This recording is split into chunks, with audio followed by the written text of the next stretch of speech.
Most men spend their entire lives trying to be liked, trying to be accepted, trying to fit into rooms that were never built for them. They bend, they shrink, they soften their voice, they hide their ambition, all for people who wouldn't even show up if their life collapsed. But something strange happens the moment you stop playing small, the moment you make one shift, a single internal decision that flips the entire dynamic of your life. People suddenly respect your time. They speak to you differently. They watch their tone. They become cautious, curious, even intimidated, and they don't know why. This isn't about money. It's not about muscles. It's not even about status. It's something deeper, a psychological switch only a few men ever discover. Do this once, and you will never be treated the same again. People respond to the identity you project. Most men believe they're disrespected because the world is cruel. But the truth is colder. People mirror what they think you are. If they think you're weak, they'll talk over you. If they think you're harmless, they'll use you. If they think you seek approval, they'll hold it hostage. If they sense insecurity, they'll treat you with none. Human beings prey on energy. They don't attack the strongest one in the room. They attack the one who won't bite back. A man can be honest, hardworking, respectful, and still be ignored. Because worth isn't communicated through words. It's communicated through self-respect that can't be negotiated. Your treatment isn't an accident. It's a reflection. Here's the hidden layer. People evaluate you long before you speak. They scan you in seconds. Do you respect yourself? Do you need validation? Are you easily moved? Are you a man others must adapt to or step over? These signals come from posture, eye contact, breathing, silence, the pace of your voice, your reactions or the lack of them. If you're emotionally reactive, people feel superior. If you are emotionally steady, people feel inspected. Weak men respond instantly. Strong men wait, observe, then speak. Weak men seek connection. Strong men attract it. Respect is not given to the nice man, or the kind man, or even the good man. It's given to the man who creates psychological gravity. The man who is still. The man who doesn't need anything. The man who sets the tone. He doesn't adapt to the room. The room adapts to him. Let's ground this with real scenarios. A meeting. Someone interrupts you. Most men stay quiet. They don't want conflict. Instead, pause, turn slowly, look them in the eyes, say calmly, "I wasn't finished." No emotion, just certainty. The entire room recalibrates. A social circle. You walk in trying to blend. You talk fast. You laugh too quickly. The more you try to fit in, the less anyone sees you. Now imagine walking in quietly, still, observing before speaking, speaking only when necessary. Suddenly, your presence is heavier. People lean in when you talk, not because your words changed, but because your energy did. The less you try to be accepted, the more valuable you become. Dating. Most men overinvest. They panic at silence. They respond instantly. But when your energy says, "I like you, but I don't chase validation," respect rises, curiosity rises, consistency rises. You're no longer an option. You become a standard.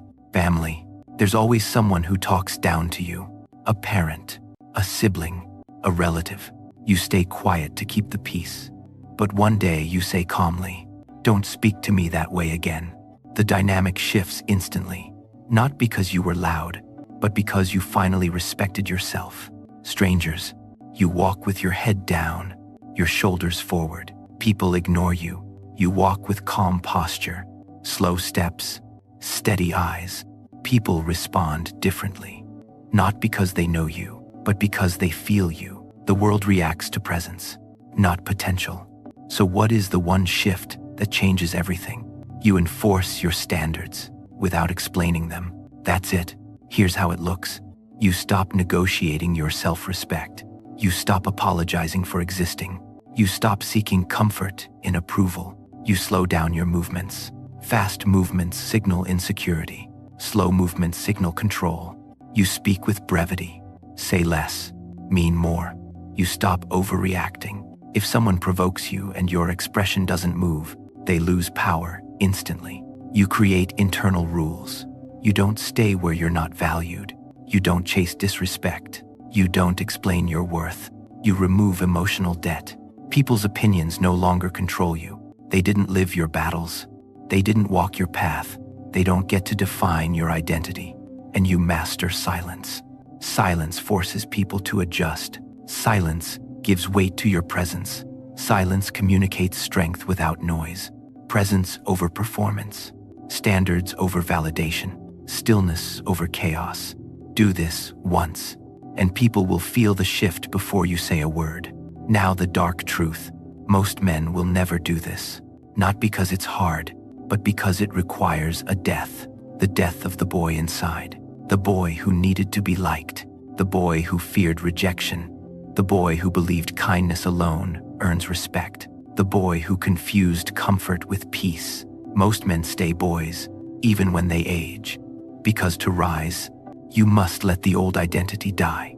The identity that begged. The identity that folded. The identity that tolerated disrespect. People treat you based on the world inside you, not the goodness inside you. You can be good, but you must be formidable. You can be kind, but you must set limits. You can be generous, but you cannot be available to disrespect. The moment you raise your standards, your old life will resist. Old friends will question you. Old habits will fight you. Old fears will try to pull you back. But if you hold the line, if you survive the discomfort, you evolve into a different force of nature. Most men never cross that line. Most never experience real respect. So here's the final truth. This isn't about changing your behavior. It's about changing your identity. You become a man people feel before they see. Respect comes from identity, from presence, from boundaries that don't bend, from silence that carries weight, from a backbone that doesn't fold for anyone. People treat you differently. When you treat yourself differently, your world reorganizes itself. The moment you do, because you don't rise by demanding respect. You rise by becoming someone who cannot be disrespected. Do this once, and everything changes. You become calm.